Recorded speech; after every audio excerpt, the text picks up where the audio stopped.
এবার অঙ্কটা আসছি। দেখো আমরা এই ছোট এই অংশটা শুধু পড়বো, atomic nucleus, binding energy, radioactive decay and half life, ঠিক এতটুকু জিনিস পড়বো। এটা হয়তো বা তোমরা ইন্টারমিডিয়েটে পড়ে আসছো, কিন্তু আমরা জাস্ট এটা একটু একটু আলোচনা আজকে করব। আচ্ছা, তাহলে আমরা একটা ফাইল খুলি, যে ফাইলের ভিতরে আমি লিখে লিখে তোমাদেরকে দেখাবো। তো আমাদের আজকের টপিক হলো অ্যাটমিক নিউক্লিয়াস। ঠিক আছে, তাহলে আমরা জানি যে একটা বস্তুর সবচেয়ে ক্ষুদ্রতম উপাদান হলো তার অ্যাটম। অ্যাটমের ভিতর দুইটা জিনিস থাকে, একটা হলো গিয়ে তার electrons plus a central neutron nucleus.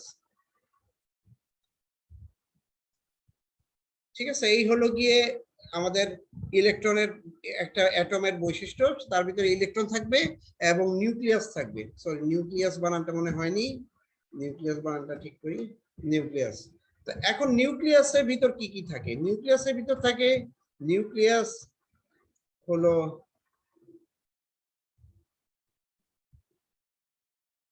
এটার ভিতর থাকবে হলো গিয়ে প্রোটন প্লাস নিউট্রন। এই দুটো জিনিস নিয়ে নিউক্লিয়াস তৈরি হয়। নিউট্রন, এই দুটো জিনিস নিয়ে সাধারণত নিউক্লিয়াস তৈরি হয়।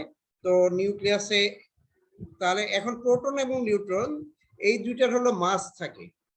Proton and neutron have a mass which is almost equal to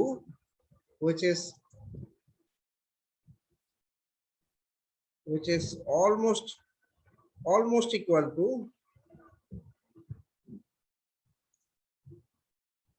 এটা ঠিক মতো লেখা হলো না, mass of a proton,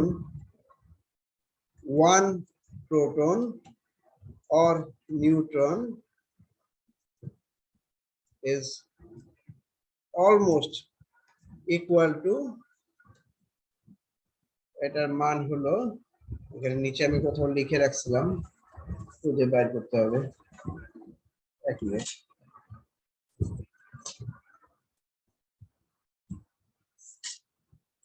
almost equal to 1.6 into 10 to the power minus 27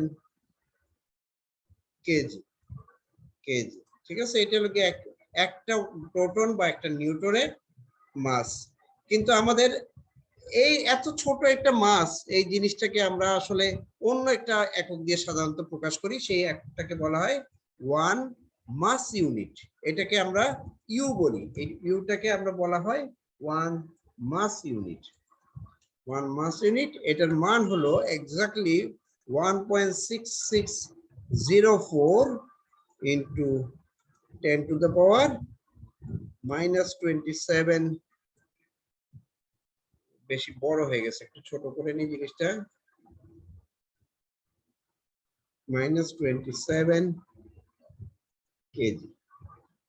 এখন আইনস্টাইনের একটা বিখ্যাত সূত্র ছিল, যে সূত্র দিয়ে আমরা কোন একটা মাসে কি পরিমাণ এনার্জি আছে সেটা বের করতে পারতাম। চলো এটাকে আমরা তাহলে বের করি যে এক মাস ইউনিটের ভিতর কি পরিমাণ এনার্জি থাকতে পারে। তাহলে আমাদের সূত্রটা হলো এরকম, energy E equal to m c square. ঠিক আছে, equal to m c square. So এখন আমি যদি এখানে মান বসাই, ইকুয়াল টু, তাহলে আমি এম এর জায়গায় বসাবো 1. এখান থেকে কপি করে নিয়ে আসি, এটা এখানে বসাবো। জিনিসটাকে একটু ছোট করা দরকার, কারণ এত বড় জিনিস আমি এখানে রাখতে পারবো না, ছোট করে ফেলি। এটা এম এর মান বসালাম, তারপরে আমি গুণ করব সি এর মান। সি কত? 3.00 into 10 to the power -8 metre per second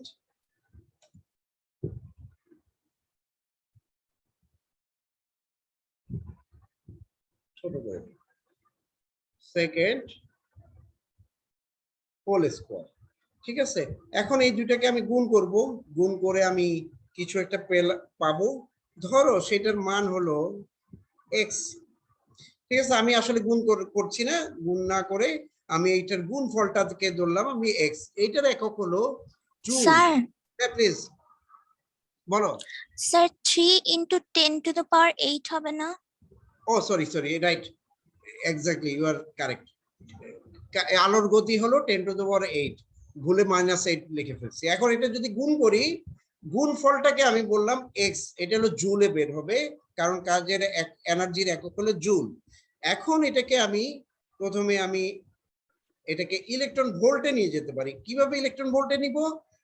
1 joule 1 electron volt equal to 1.6 into 10⁻⁻19 joule. তার মানে কি, এই জিনিসটাকে এক্সটাকে যদি আমি 1.6 ইন্টু 10⁻⁻19 ইলেকট্রন ভোল্ট দিয়ে, সরি 10⁻⁻19 ইলেকট্রন ভোল্ট দিয়ে ভাগ করি, তাহলে যে রেজাল্টটা পাবো সেটাকে আমি বলবো 1 ইলেকট্রন ভোল্ট। তার মানে এক্স কে আমি এটা দিয়ে ভাগ করব, তাহলে আমি ইলেকট্রন ভোল্ট পাবো। এখন এটাকে যদি আবার এখন আমার করতে হবে কি, মেগা ইলেকট্রন ভোল্ট নিতে হবে। তার মানে আমি করব কি, এটার ভাগফল যদি ওয়াই হয়, ধরো ওয়াই ডিভাইডেড বাই 10⁻6 যদি আমি ভাগ করি, তাহলে আমি যে রেজাল্ট পাবো সেটাকে আমি বলবো মেগা ইলেকট্রন ভোল্ট। এই ক্যালকুলেশন যদি আমি করি, তাহলে দেখা যাবে যে from 1 mass unit is equivalent to 931.48 mega electron volt. ঠিক আছে, তার মানে আমরা যে এনার্জিটা আছে 1 মাস ইউনিটকে যদি আমি এনার্জিতে কনভার্ট করি, তাহলে আমরা পাবো 931.48 মেগা ইলেকট্রন ভোল্ট। ঠিক আছে, ওকে। এখন একটা নিউক্লিয়াস, এটা সাইজ কেমন হয়, আমরা যদি নিউক্লিয়াস একটা আঁকি, দেখি তো আঁকতে পারি কিনা। একটা যদি আমি নিউক্লিয়াস আঁকি, suppose this is a nucleus, okay, তাহলে আমি এটাকে সাইজ বলতে এখানে কি বুঝবো? সাইজ বলতে বুঝবো যে এটা রেডিয়াস কত। ঠিক আছে, এটা দেখতে কেমন? এটা দেখতে একটা বলের মতো, তাই না? নিউক্লিয়াস দেখতে একটা বলের মতো। নিউক্লিয়াস কিন্তু সার্কেল না, বৃত্ত না, এটা হলো কি একটা স্ফিয়ার। এটা হলো আসলে nothing but A sphere. Sphere sphere এটা হলো একটা স্ফিয়ার। তাহলে সাইজ বলতে আমরা বুঝাচ্ছি সাইজ অফ এ নিউক্লিয়াস মানে হলো radius equal to radius of the sphere. এই স্ফিয়ারের একটা যে বৃত্ত, আমরা বল যেটা পাইছি তার যে রেডিয়াস, তাকেই আমরা বলবো যে এটা size of the nucleus, radius of the স্ফিয়ারের সমান। এখন এখানে কিন্তু আমার একটা জিনিস আবার জানতে হবে, একটা ডেফিনেশন আমার এখন জানতে হবে। ডেফিনেশন হলো অ্যাটমিক মাস বলতে আমরা কি বলি। আচ্ছা, এটা তো আমি ওয়ার্ডেই লিখতে পারি, আমাকে এখানে কেন লিখতে? এখন atomic mass A equal to হলো জেড প্লাস পি। জেড হলো গিয়ে তোমার, সরি এগুলো তো মুছতে হবে আবার।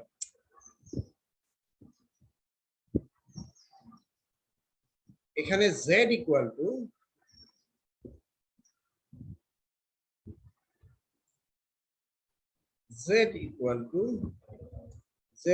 টু হলো নাম্বার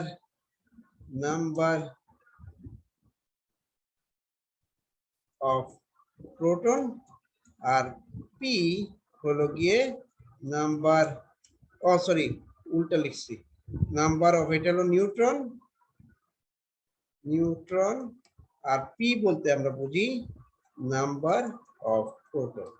ঠিক আছে, এই দুইটা হলে যোগফলকে আমরা বলি অ্যাটমিক মাস, না সরি এখানে একটা ভুল লিখে ফেলেছি, অ্যাটমিক নাম্বার, সরি এটা হলো অ্যাটমিক নাম্বার। ঠিক আছে, তার মানে এখন বলো তো what is the atomic number of hydrogen? Hydrogen এটার দিস ইজ ইকুয়াল টু হবে, হাইড্রোজেনের ভিতর কয়টা প্রোটন আছে, কয়টা নিউট্রন আছে? ওখানে প্রোটন আছে একটা, নিউট্রন, কোনো নিউট্রন নাই, তাহলে atomic number of hydrogen equal to 1। এখন তাহলে বলো what is the atomic number of oxygen? অক্সিজেনের ভিতর প্রোটন আছে 8টা আর নিউট্রন আছে 8টা, সো এটা হলো 16। তার মানে প্রতিটা জিনিসেরই তোমার কতগুলি প্রোটন আছে, কতগুলি নিউট্রন আছে, তার যোগফলটাকে আমরা বলি অ্যাটমিক নাম্বার। এখন আমি রেডিয়াস বের করার একটা সূত্র আছে, রেডিয়াস অফ এ নিউক্লিয়াস, এটা সূত্রটা হলো এরকম, this is equal to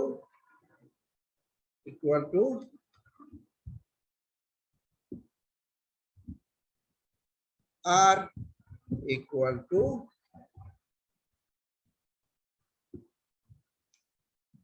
r not into a 1/3, এটা হলো গিয়ে সূত্র। এখন তাহলে আমরা এখন এখানে r0 কি এটা আমার জানা দরকার আছে। r0 এর মান হলো তোমার, where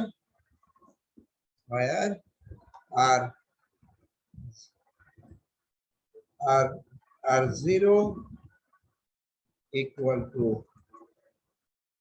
1.5 into 10 to the power -15 metre. ঠিক আছে, এইটা হলো গিয়ে r0 এর মান। এখন তাহলে আমি যে কোনো কিছুর, আচ্ছা 10 to the power -15 মানে কিন্তু অনেক ছোট, তাই না? আমরা এর আগে দেখছিলাম যে হোয়াট ইজ দ্য ফার্স্ট, এর আগে আমরা কিন্তু রেডিয়াস দেখছিলাম, রেডিয়াস অফ ফার্স্ট অরবিট, এটা আমরা পাইছিলাম 0.53 রিডবার্গ, তাই না? রিডবার্গ মানে হলো 0.53 into 10 to the power -8 metre, এটাকে আমরা বলছিলাম রিডবার্গ। এগুলিকে একটু ছোট করি, না হয় জিনিসগুলি অনেক বড় হলে আমাদের চোখের আড়ালে চলে যাচ্ছে, কাজে এগুলি ছোট না করলে জিনিসটা আমরা সহজেই বুঝতে পারবো না, এক পৃষ্ঠার ভিতরে আনতে পারবো। এই যে এখন খেয়াল করো, আমরা r0 এর মান বের করছি 1.5 ইন্টু এই সূত্র দিয়ে আমি বের করবো। ধরো এখন what is the radius of A hydrogen? হাইড্রোজেনের ক্ষেত্রে এর মান হলো 1 কে যদি 1/3 পাওয়ার দিয়ে গুণ করো তাহলে 1ই পাবা। তার মানে হাইড্রোজেনের ক্ষেত্রে r0 এর মান হলো 1.5 ইন্টু 10 to the power -15 মিটার। আর হাইড্রোজেনের ক্ষেত্রে ফার্স্ট অরবিটের রেডিয়াস, আচ্ছা একটা ছবি আঁকি, ছবি আঁকলে হয়তো আরেকটু ক্লিয়ার হবে, একটু ছবি আঁকি।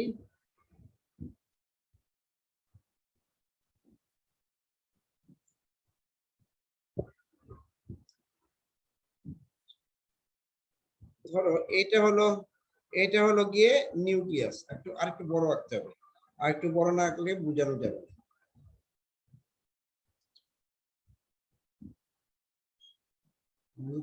নিচে নামতে পারছি না। এটাকে রাখার ফলে আমি এটাকে মুছতে হবে, মুছে আর একটা নতুন পৃষ্ঠা যেতে হবে।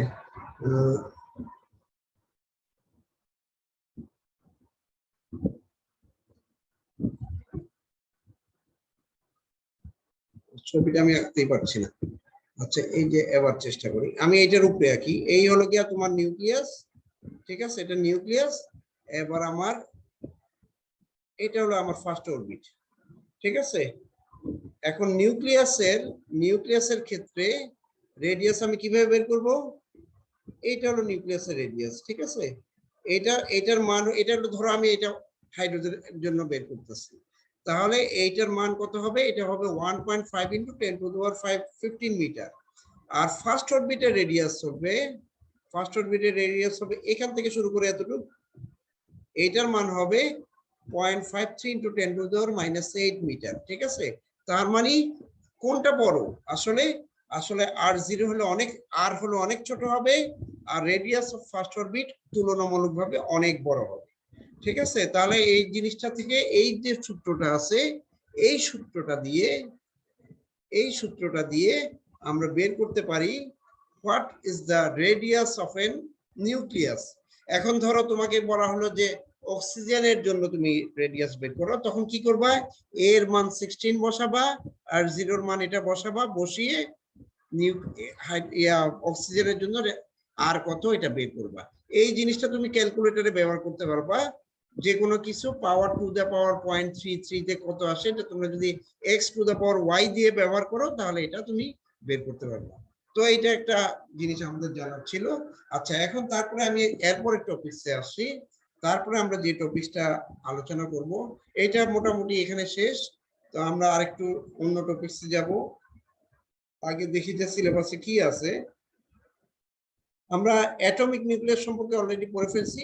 এখন আমরা পড়ব বাইন্ডিং এনার্জি কি, এই জিনিসটা আমার শিখতে হবে, ঠিক আছে। বাইন্ডিং এনার্জি কি এটা আমি আলোচনা করব। তো এখন আমি আবার ওই পৃষ্ঠায় যাই, আমি যেন ওখানে লিখতে পারি। বাইন্ডিং এনার্জি হলো, সাপোজ এটা একবার এত ছোট হয়ে আছে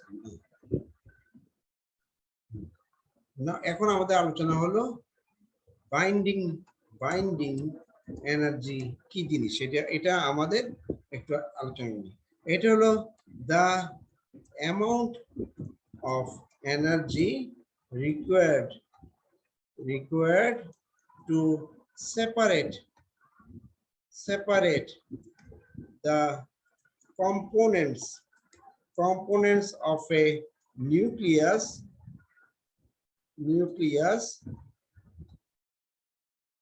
is called binding energy.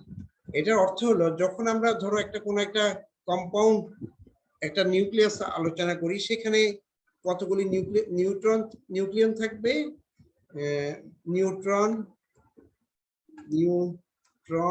ধরো এখানে n সংখ্যক নিউট্রন আছে, এখানে আবার ইউ বা নিউট্রন আছে, প্লাস পি সংখ্যক প্রোটন আছে, ঠিক আছে।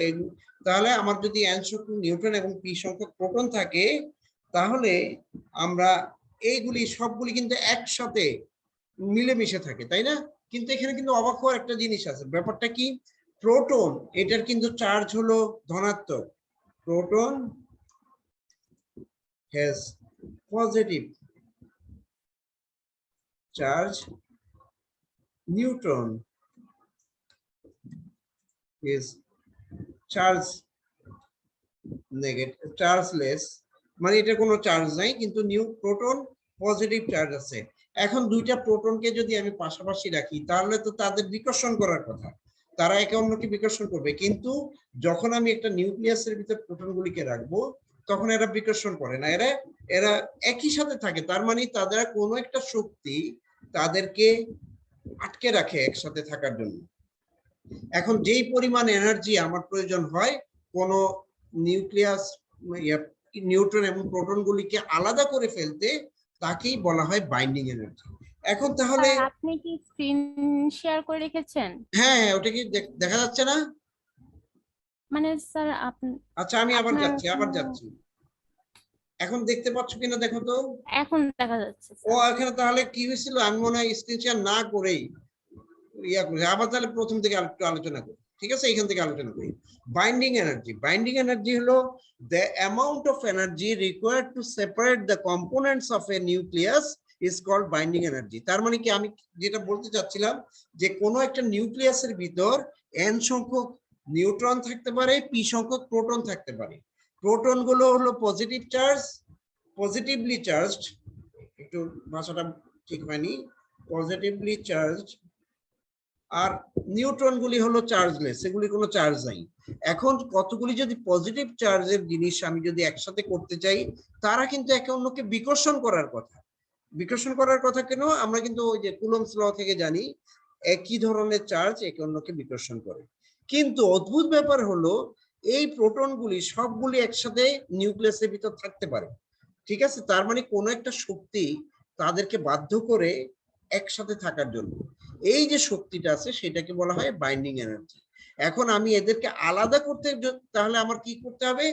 একটা শক্তি প্রয়োগ করতে হবে তাদের উপর। এই শক্তিটাকেই বলা হয় বাইন্ডিং এনার্জি। ওকে, তো এটা তাহলে আমরা একটু আলোচনা সামনের দিকে যাই। তাহলে এটা কোত্থেকে আসলো? বাইন্ডিং এনার্জিটা আসলো কোত্থেকে? এখন ধরো আমি একটা নাম্বার লিখি, ধরো ভর। ভর হলো একটা অ্যাটমিক, এটা আমার একটু ইয়া লাগবে, ইকুয়েশন লাগবে, না হয় আমি এটাকে দেখাতে পারবো না। ধরো m bracket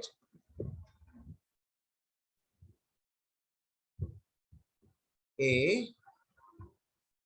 O sorry a লিখবো না আমি,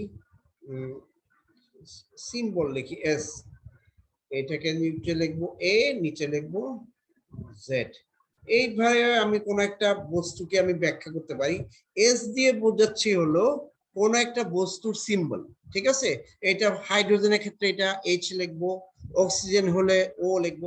এস লেখা বসে আরেকটা সমস্যা আছে, এখানে বরং এক্স লিখি, ঠিক আছে? এক্স কি কি হতে পারে? এক্স হতে পারে, যেখানে এক্স হতে পারে অক্সিজেন হতে পারে, অক্সিজেন হতে পারে, হাইড্রোজেন হতে পারে, কার্বন হতে পারে, বা হিলিয়াম হতে পারে, এরকম অনেক কিছু হতে পারে, ঠিক আছে? এক্স এর মান। এ দিয়ে আমরা বুঝি অ্যাটমিক নাম্বার, তার মানে number of proton plus neutron, আর জেড হলো নাম্বার অফ প্রোটন।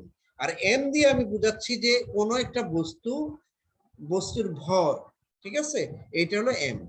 এখন একটা জিনিস পাওয়া গেছে, যদি কোনো একটা বস্তুর এ সংখ্যক a মাইনাস জেড সংখ্যক নিউট্রন থাকে, জেড সংখ্যক প্রোটন থাকে, আলাদা আলাদা ভাবে যদি আমি মাপি, গুনি, ধরো a a minus Z, a minus Z মানে কি?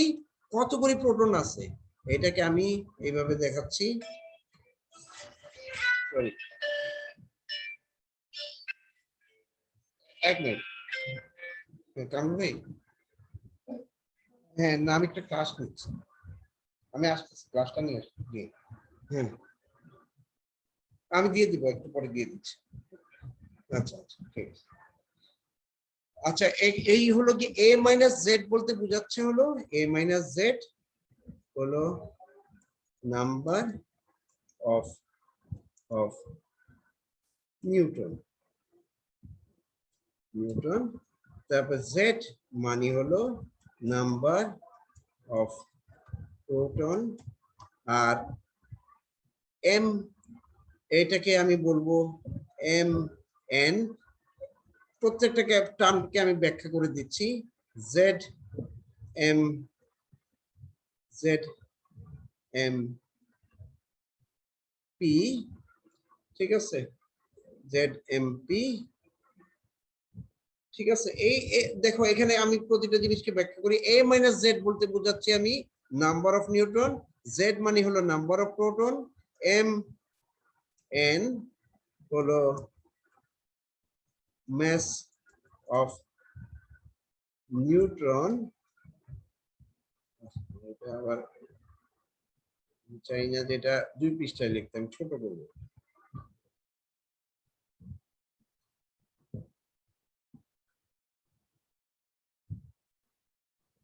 তাও আরেক পৃষ্ঠা চলে যাচ্ছে, একটু নিচে নেমে নিয়ে আসছে। আর এমপি, এটা আবার স্মল হয়ে গেল কেন? এমপি হলো মাস অফ প্রোটন, প্রোটন, ঠিক আছে। তাহলে তুমি দেখো আমি এইটা কিন্তু হয় না, ঠিক আছে। এটা কি হয়, এটা দেখা যায় যে সব সময় এই চিহ্নটা চিহ্ন, এটা হলো স্মলার দেন, মানে তুমি যদি আলাদাভাবে নিউট্রনের ভরগুলি নাও, আলাদাভাবে প্রোটনের ভরগুলি নাও, তাদের যোগ করো, তাদের মান ওই অ্যাটমের ভরের থেকে ছোট হয়ে যায়, ঠিক আছে। তার মানে এখানে একটা মাস খুঁজে পাওয়া যায় না, এটাকে আমরা বলি mass defect. Mass defect equal to হবে, এটাকে আমরা প্রকাশ করি এরকম একটা চিহ্ন দিয়ে, ডেল এম। এইটা ইকুয়াল টু হলো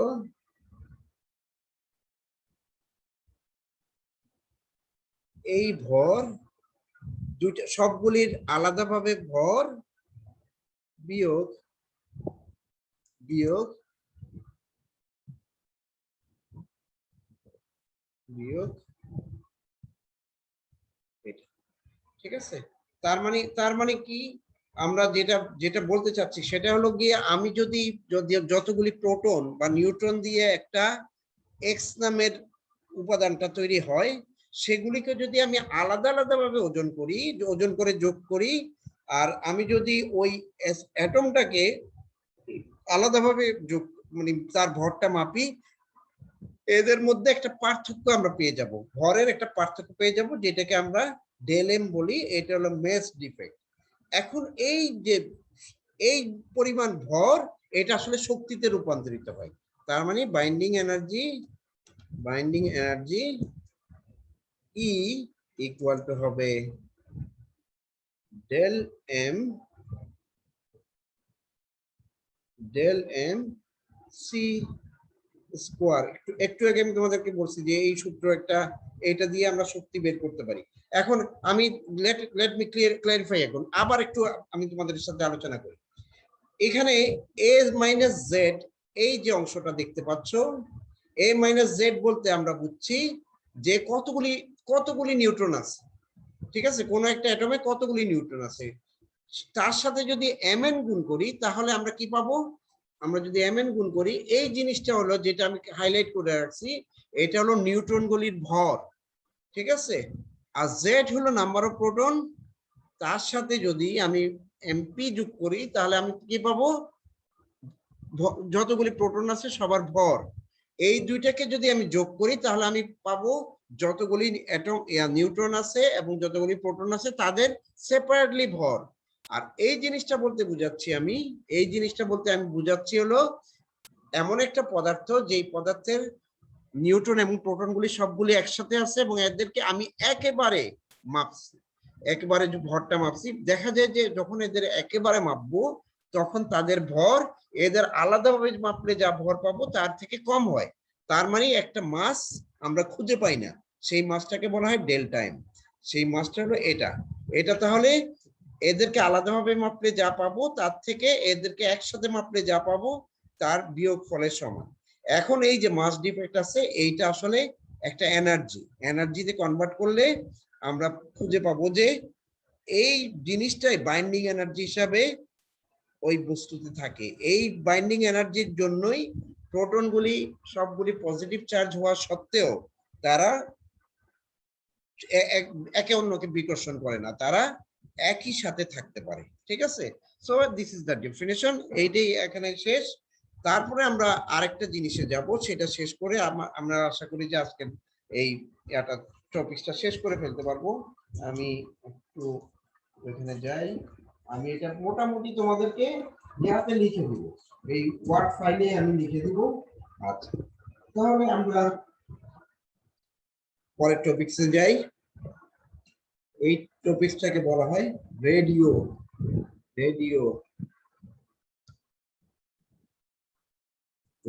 অ্যাক্টিভিটি। বাংলায় এটা ছিল তেজস্ক্রিয়তা, ঠিক আছে। এটা তেজস্ক্রিয়তা নামে পরিচিত ছিল, যে কতগুলি পদার্থ আছে যাদের অ্যাটমিক নাম্বার এ অনেক বড়, 95 এর থেকে অনেক বড়, এরা স্বাভাবিক অবস্থায় কি করে, এরা ক্ষয় হতে থাকে, তারা কতগুলি alpha beta gamma particle decay করতে থাকে। এই যে ঘটনা, এটাকে আমরা বলি রেডিও অ্যাক্টিভিটি। এইটা রেডিও অ্যাক্টিভিটি পড়তে গেলে একটা শব্দ আমাদের শিখতে হয়, সেটা হলো what is the definition of activity. Activity হলো the activity of a sample of any radioactive material is the rate at which the nuclei মানে nucleus of its constituents atom মানে ধরো ইউরেনিয়ামের যে নিউক্লিয়াস সেখান থেকে ডিকে হবে, অ্যাটম গুলি decay হতে থাকবে, ডিকেজ। যে আচ্ছা রেট বলতে কি বুঝাই আমরা? রেট বলতে বোঝাই হলো টাইমের সাথে সাথে সে কি পরিমাণ অ্যাটমকে ক্ষয় করছে, তাকে আমরা বলি রেট অফ ডিকে। আচ্ছা, তারপরে if n is the capital variable is the number of nuclei present at certain time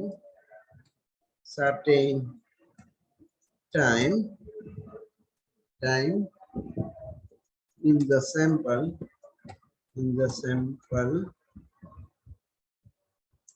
the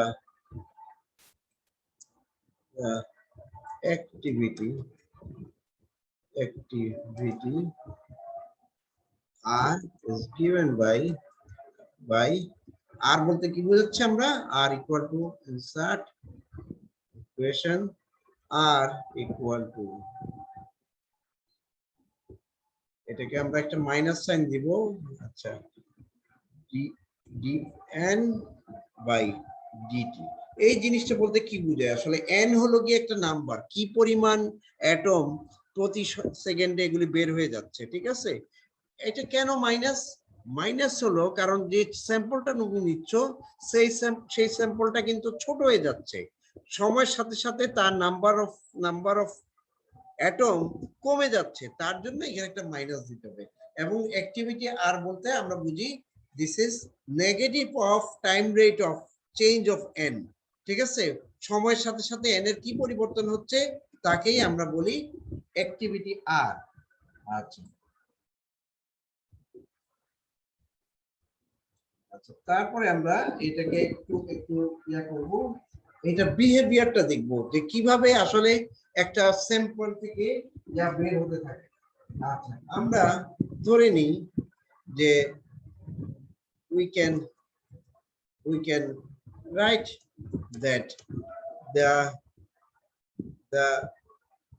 amount of a decaying atom, amount of rate of decay is proportional to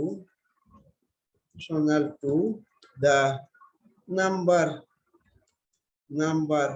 of atom present in the sample. For example, আমি তোমার এইটার অর্থ কি, এটার অর্থ হলো ধরো তোমার একটা স্যাম্পল থেকে অ্যাটমগুলি ক্ষয় হয়ে যাচ্ছে। এখন স্যাম্পলটাতে যদি অনেক অ্যাটম থাকে তাহলে ক্ষয় হবে বেশি, স্যাম্পলটাতে যদি কম অ্যাটম থাকে তাহলে এটা ক্ষয় হবে কম। কাজে এটাকে আমি এইভাবে লিখতে পারি, ইনসার্ট ইকুয়েশনের মাধ্যমে লিখি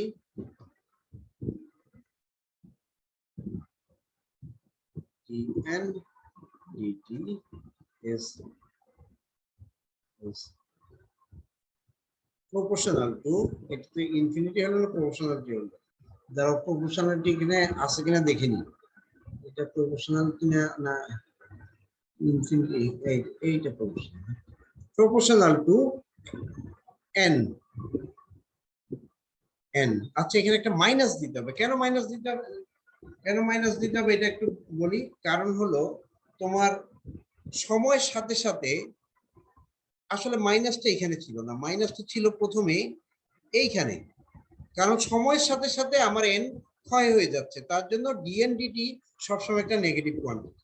এই যে ক্ষয় হয়ে যাচ্ছে সেটা ডিপেন্ড করে কোন একটা অ্যাটমের ভিতর কি পরিমাণ অ্যাটম আছে তার উপর, তার জন্য এইটাকে আমি বলতেছি proportionality.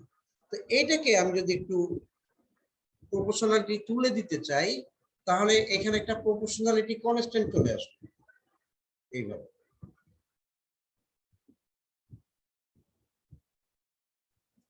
and dt equal to minus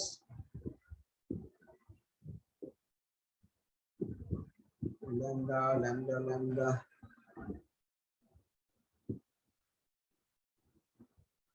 lambda n। ঠিক আছে, এটা হলো তাহলে হোয়াট ইজ ল্যামডা। এটাকে আমার একটু, এগুলো আসলে বেশি বড় করে লিখে ফেলছি তো তোমরা যেন দেখতে পাও, কিন্তু এর জন্য আবার বারবার পৃষ্ঠার এক পৃষ্ঠা থেকে আরেক পৃষ্ঠায় চলে যাচ্ছে খুব দ্রুত।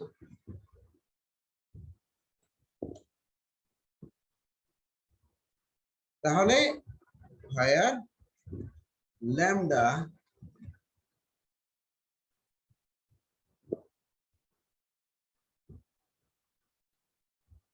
lambda is proportionality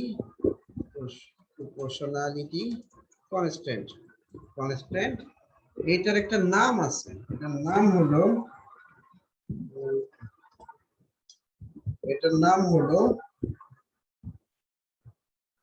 এটার নামটা একটু মনে করতে পারতেছি না। এক মিনিট প্লিজ, আমি একটু এটার নামটা একটু মনে করি।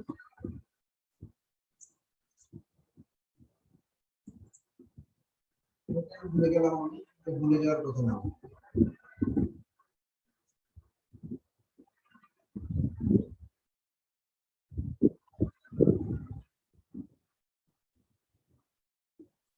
ও শিট, কেন আমি এটা মনে করতে পারতেছি না নামটা।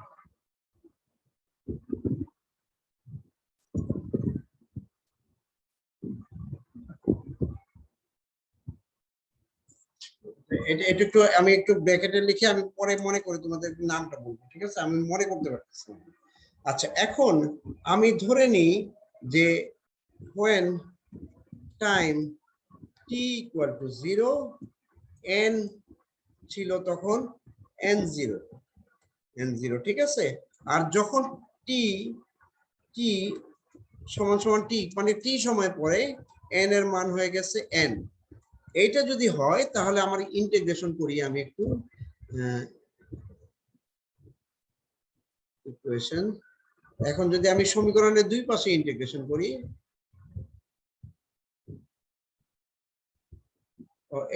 এটাকে শোনো, আর এখানে আরেকটা লাইন লেখা উচিত ছিল, this is equal two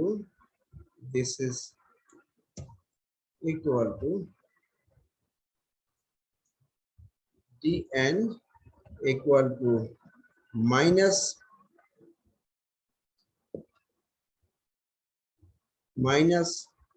lambda n dt। এইভাবে আমি গুণ করে দিতে পারি। তো এখানে আমি লিখব dn নিচে এটার যখন টাইম 0 ছিল তখন এটার মান ছিল n0, এটার মান ছিল তখন n0 হচ্ছে না,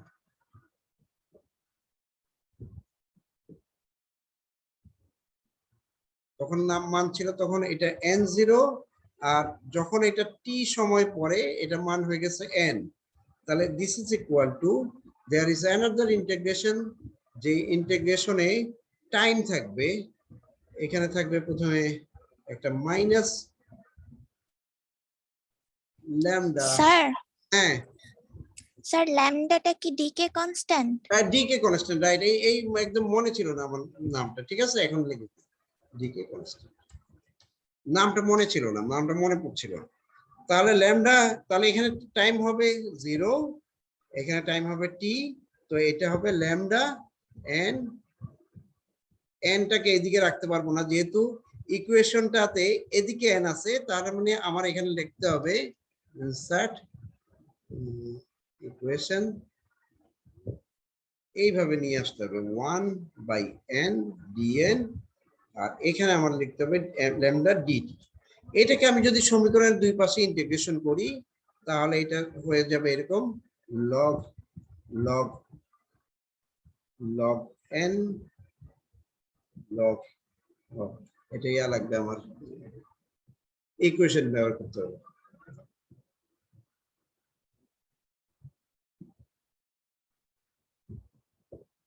লগ লগ এন, এটা তাহলে লোয়ার লিমিটটা হবে n0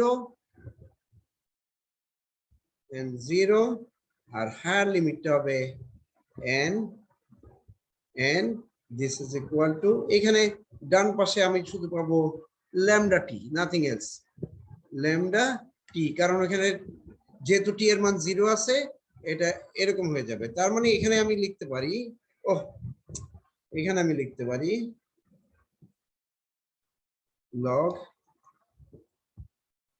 log n minus log n0 equal to minus lambda t, which is equal to log n divided by n0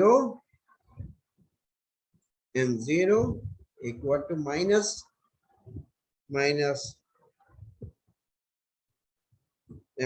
lambda t।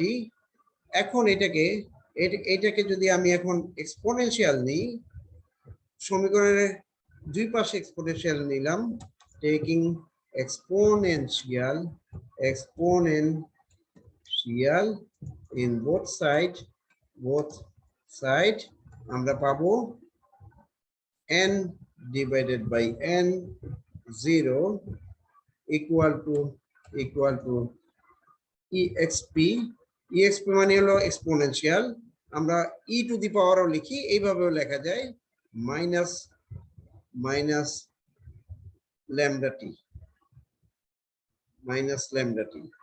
ঠিক আছে। তার মানে n ইকুয়াল টু আমি লিখতে পারি n0, যে ফর্মে আমরা লিখতে অভ্যস্ত সেভাবে যদি লিখি, this is equal two minus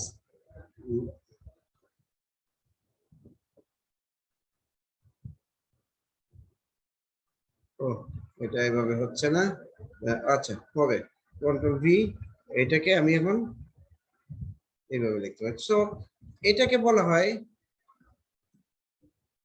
বলা হয় decay law,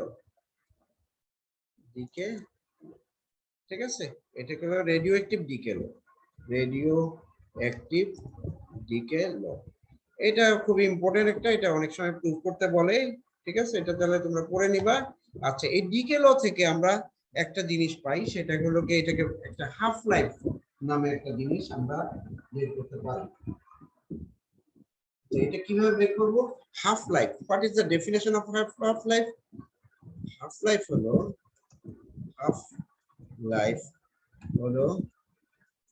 the time in which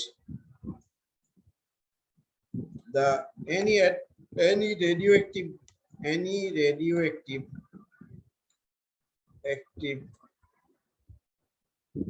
atom decays to half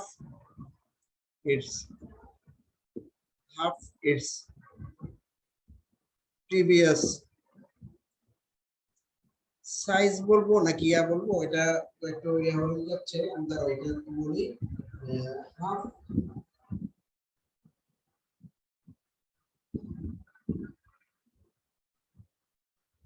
half of its previous size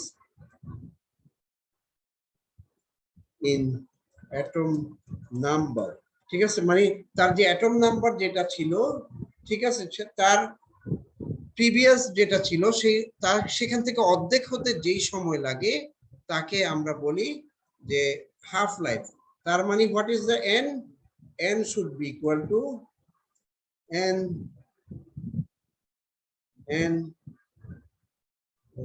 এমনিতেই ইয়া হয়ে আছে, n ইকুয়াল টু n0 হলো তার প্রিভিয়াস নাম্বার অফ অ্যাটম, এখন আমি এটার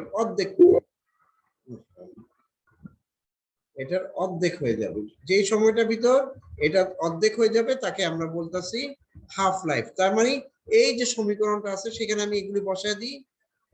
এট হাফ লাইফ টি এর মান হবে টি ইকুয়াল টু হবে টি হাফ। এভাবে আমরা এটাকে ডিফাইন করি। তার মানে এখন সমীকরণে বসাই, এন এর মান বসাবো আমি n0 divided by 2 equal to, এই পাশে তাহলে আবার লিখবো আমি n0, তারপর e to the power minus e to the power minus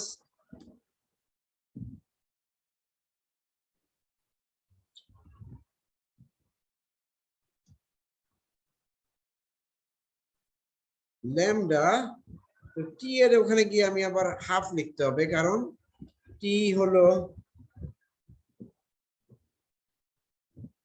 এটা, এটা আবার এখান থেকে লেখা যাচ্ছে না, এটা লিখতে আমার ইকুয়েশনে যেতে হবে। ইকুয়েশন গিয়ে এটা একটু পুরাটাই আমি একটু ইকুয়েশনে লিখি।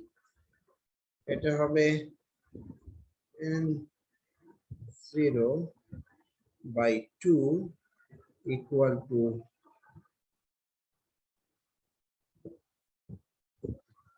n0 into e to the power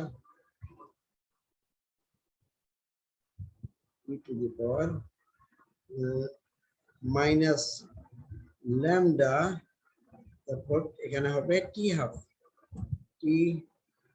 half. এই সমীকরণটা থেকে আমি যদি ক্যালকুলেশন করি, এগুলি মুছে দিই, এই সমীকরণটা এখানে দেখো n0 n0 কেটে কাটা যাবে, তাহলে আমি এখানে পাবো insert equation e to the power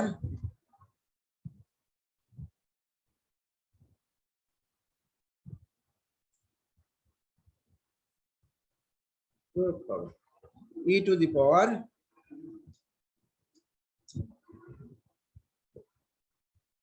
power lambda t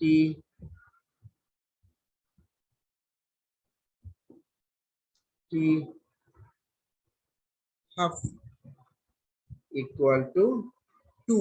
আমি কি করছি আসলে, এখানে যদি কাটাকাটি করার পর এখানে থাকবে 1/2, এখানে থাকবে e to the power minus lambda t half। এখন এটাকে আমি যদি উল্টে দিই তাহলে নিচে 2টা উপরে চলে যাবে আর এই মাইনাসটা প্লাস হয়ে যাবে। এখান থেকে আমি যদি লগ নিই, taking log on both side, তাহলে আমি পাবো inside equation lambda t half equal to log 2। ঠিক আছে, log 2 এর একটা মান আছে, এখান থেকে আমি তাহলে বের করতে পারবো। এখান থেকে আমি পাবো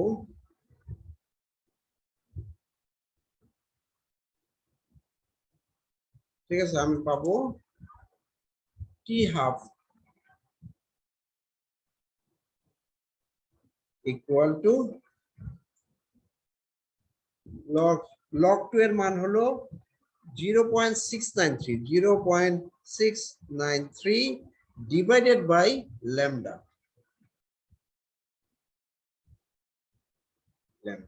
So this is something আমরা যেটা বের করলাম, এটাই হলো গিয়ে তোমার হাফ লাইফের মান।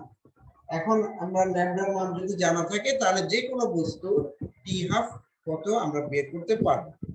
আচ্ছা, মোটামুটি এই হলো গিয়ে তোমার সিলেবাসে যা ছিল তা। আমরা যদি সিলেবাসটা আবার একটু খুলি,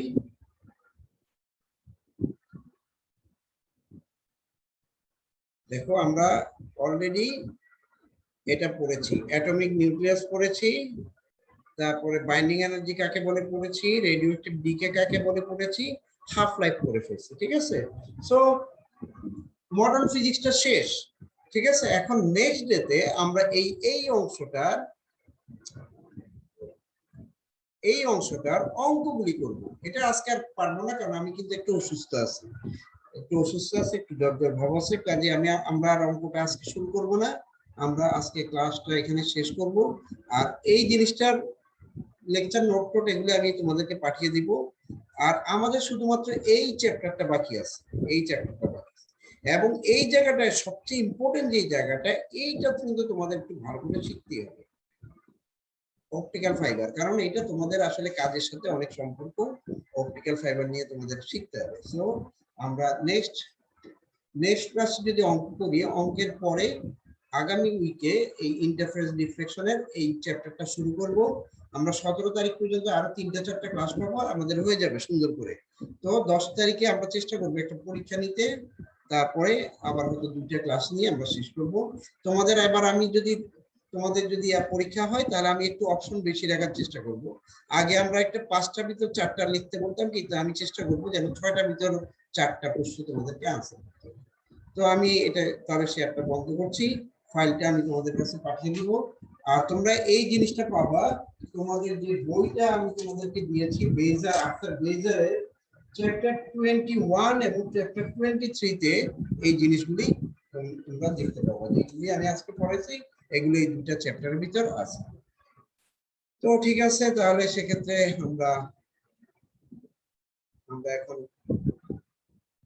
তোমাদের একটু সমস্যা হলো, আমরা শোনো, তোমাদের যাদের শুক্রবারে সমস্যা আছে তারা শনিবারে এসো। শনিবারে দরকার হলে আমি বিকাল পর্যন্ত থেকে ক্লাস করে দিব, ঠিক আছে? আর যাদের শুক্রবারে আসার সুযোগ আছে তারা শুক্রবার এসে শেষ করবা। যারা গত মঙ্গলবার এবং শনিবারে মিস করেছো, তাদের কিন্তু শুক্র শনি দুদিনই আসতে হবে, তাদের কোনো উপায় নেই তাদের ক্লাস শেষ করতে গেলে। যেমন আফিফা মনে হয় আসেনি, আমি গতদিন যা দেখছি।